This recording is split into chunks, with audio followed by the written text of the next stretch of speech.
ఆస్తి గొడవలు ముదిరాయి. అసలు ఈ గొడవలకి కారణాలు ఏంటి అని పరిశీలిస్తే మైండ్ బ్లాక్ అయ్యి విస్తుపోయే విషయాలు మాకు తెలిసాయి. అవేంటో మీకు తెలియాలి అంటే ఈ వీడియో చివరి వరకు చూడండి. మీ మైండ్ కూడా బ్లాక్ అవ్వడం ఖాయం. ఈ వీడియోను పూర్తిగా చూసి మీ అభిప్రాయాలను కామెంట్ రూపంలో తెలియజేయండి. ఇక స్టోరీలోకి వెళ్దాం. వైఎస్ రాజశేఖర్ రెడ్డికి ఇద్దరు బిడ్డలు. ఒకరు వైఎస్ జగన్మోహన్ రెడ్డి, ఇంకొకరు వైఎస్ షర్మిలారెడ్డి. వైఎస్ రాజశేఖర్ రెడ్డికి కూతురు షర్మిల అంటే ఎందుకో చిన్నప్పటి నుండి చాలా ఇష్టం. కానీ జగన్ ఎందుకో అంత నచ్చేవాడు కాదు. రాజశేఖర రెడ్డి గారు కొడుకుని ఇక్కడ వద్దు, బెంగళూరులో ఉండమంటాడు. 2009 ఎలక్షన్స్ లో వైఎస్ రాజశేఖర్ రెడ్డి ఆస్తుల విలువ 2,06,00,000 అని ఆయనే అఫిడవిట్ లో ఆస్తుల వివరాలు పేర్కొన్నారు. అదే 2009లో వైఎస్ జగన్మోహన్ రెడ్డి ఆస్తుల విలువ 38 కోట్ల రూపాయలు అని పేర్కొన్నారు. అయితే ఒక 5 ఏళ్లు వెనక్కి వెళ్లి చూస్తే అంటే 2004కి జగన్ ఆస్తి విలువ అక్షరాల 1,73,00,000. అంటే 2004 నుండి 2009 వరకు ఎంత తేడా ఉంది అంటే దాదాపు 36 కోట్లు ఉంది. అలాగే ఇప్పుడు 2024 ఎలక్షన్ కి సంబంధించి పేర్కొన్న అఫిడవిట్ లో ఆస్తుల విలువ 7,65,65,03,078 రూపాయలు ఉంది. అంటే 2004లో కోటి రూపాయలు ఎక్కడ, 2024లో 757 కోట్ల రూపాయలు ఎక్కడ అనేది ఇప్పుడు ప్రశ్న. అంటే తండ్రి అధికారంలోకి వచ్చిన వెంటనే 1 కోటి రూపాయలు ఉన్న ఆస్తి 38 కోట్లకు పెరిగింది. తర్వాత 757 కోట్లకు పెరిగింది. ఇంకో విషయం ఏంటంటే ఇది కేవలం ఆన్ పేపర్ పై ఉన్న ఆస్తులు మాత్రమే. మరి జనానికి తెలియనివి ఎన్ని ఉండి ఉంటాయో. కొందరైతే ఈడీ 1,00,000 కోట్ల ఆస్తిని జప్తు చేసింది అంటున్నారు. దీన్ని బట్టి తండ్రి అధికారాన్ని అడ్డు పెట్టుకుని జగన్ కొన్ని వేల కోట్లు సంపాదించాడు అని నిర్ధారణకు రావచ్చు అంటున్నారు మరికొందరు. అయితే ఈ గొడవలు అన్ని ఇప్పుడు ఈ ఆస్తుల గురించి మొదలయ్యి ముదిరిపోయాయి. ఇక ఆస్తుల విషయాన్ని పక్కన పెట్టి జగన్ వ్యక్తిగత విషయాలను మాట్లాడుకుందాం. రాయలసీమ రాజకీయాలు చాలా డిఫరెంట్ గా ఉంటాయి. ముళ్ళును ముళ్ళుతోనే తీయాలి అన్నట్టుగా ఆలోచిస్తారు. అందుకే వైఎస్ రాజశేఖర్ రెడ్డి బాగా ఆలోచించి తన ప్రత్యర్థి అయిన గంగిరెడ్డి కూతురు భారతిని వైఎస్ జగన్మోహన్ రెడ్డికి ఇచ్చి ఉండ మార్పిడి వివాహం చేయించారు. రాజశేఖర రెడ్డి గారు ఏం ఆలోచించారంటే ఎప్పుడైనా పులివెందుల్లో మా జగన్ కు ప్రాబ్లం రాకుండా ఉండాలంటే వీళ్ళ నుంచే ఎదురు కావచ్చు, డిఫర్ అయ్యి దాయాదులు కదా కాబట్టి వాళ్ళ అమ్మాయి అన్నారు కదా మీరు, వాళ్ళకి సంబంధించిన అమ్మాయిని చేసుకుంటే భవిష్యత్తులో జగన్ కి ఇబ్బంది రాకూడదనే దూర ఆలోచనతో ఆయన చేశాడు. ఆయన ఏ ఆశయంతో చేసినాడో ఇప్పుడు అదే ఇప్పుడు వికటించి వాళ్ళ వల్లనే ఫ్యామిలీ దూరం అయింది. ఎందుకంటే తన కుమారుడైన వైఎస్ జగన్మోహన్ రెడ్డికి ప్రత్యర్థులే ఉండకుండా ఈ వివాహం చేయించారు. పాపం రాజశేఖర్ రెడ్డి ఊహించలేదు.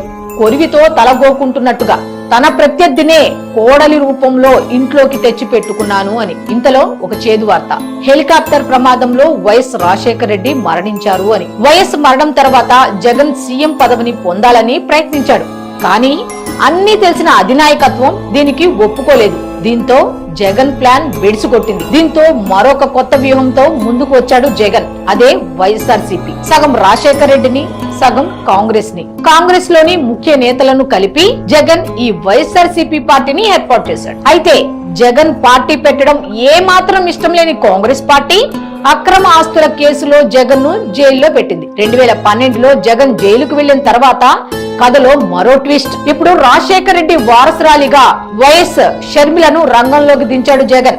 అచ్చుగుద్దినట్టు వైఎస్ఆర్ లానే మాట్లాడటం, పలకరించడం, నవ్వడం, నడవడం అనేవి షర్మిలకు పుట్టుకతోనే వచ్చిన లక్షణాలు. దీంతో వైఎస్ షర్మిలకు జనంలో విపరీతమైన ఆదరణ పెరిగిపోయింది. షర్మిల మాత్రం రోజు రోజుకు జనంలోకి దూసుకుపోతోంది. అయితే జగన్ ని చూస్తే జైల్లో ఉన్నాడు. జనంలో షర్మిలకు ఆదరణ పెరిగిపోతోంది. కానీ వీరిద్దరికీ తెలియని విషయం ఏంటి అంటే వీళ్ళ ఇద్దరిని దగ్గర నుండి గమనిస్తూ ఒక వ్యక్తి వీళ్లతో పాటే ఉన్నారు. ఆ వ్యక్తి ఎవరు అనేది మీకు తెలుసు. తెలియకపోతే ఈ వీడియో చివరి వరకు చూస్తే తెలుస్తుంది.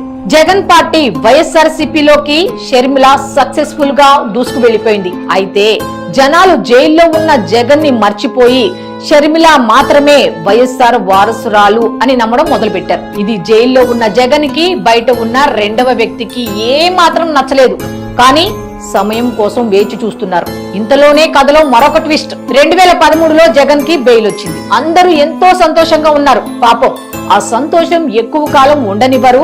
ఆవిడికి నష్టం జరగబోతోంది అన్న విషయం షర్మిలకు తెలియదు పాపం. అయితే ఇందాక చెప్పిన రెండవ వ్యక్తి షర్మిల ఆనందాన్ని చూసి షర్మిల కనుక ప్రత్యక్ష రాజకీయాల్లో ఉంటే తనకు ఎప్పటికైనా నష్టం కలుగుతుంది అని భావించి ఒక బాంబు పేల్చింది. ఆమె స్థాయి నుంచి పార్టీని పటిష్టం చేసే దిశగా శ్రీనితో పాటు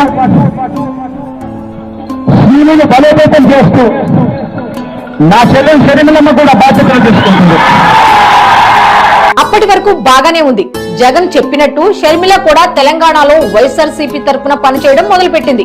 ఇంతలో 2019 ఎన్నికలు రానే వచ్చాయి. ఇక్కడే వైఎస్ వివేకానందరెడ్డి ఎంటర్ అవుతారు. తన అన్న వైఎస్ రాజశేఖర రెడ్డి ఇచ్చిన ఆస్తిని షర్మిలకు కూడా సమానంగా పంచు అని జగన్ కి ఆర్డర్ వేస్తారు. ఆ రోజుల్లో జగన్ కి ఎదురుగా కూర్చొని ధైర్యంగా మాట్లాడగలిగే ఒకే ఒక వ్యక్తి వైఎస్ వివేకానందరెడ్డి. ఇది జగన్ కి నచ్చినా నచ్చకపోయినా ఇంట్లో ఉన్న రెండవ వ్యక్తికి మాత్రం అస్సలు నచ్చలేదు. ఇంకేముంది, తన సమీప బంధువులతో కలిసి పని ముగించేశారు.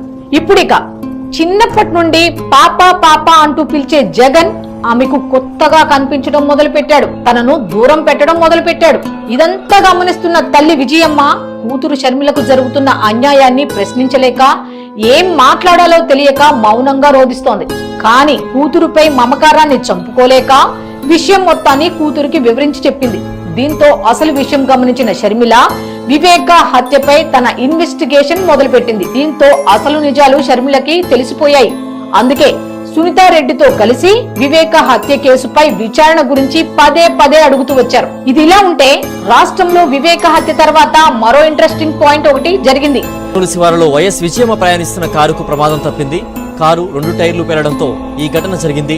డ్రైవర్ చాకచక్యంగా వ్యవహరించడంతో ప్రమాదం తప్పింది.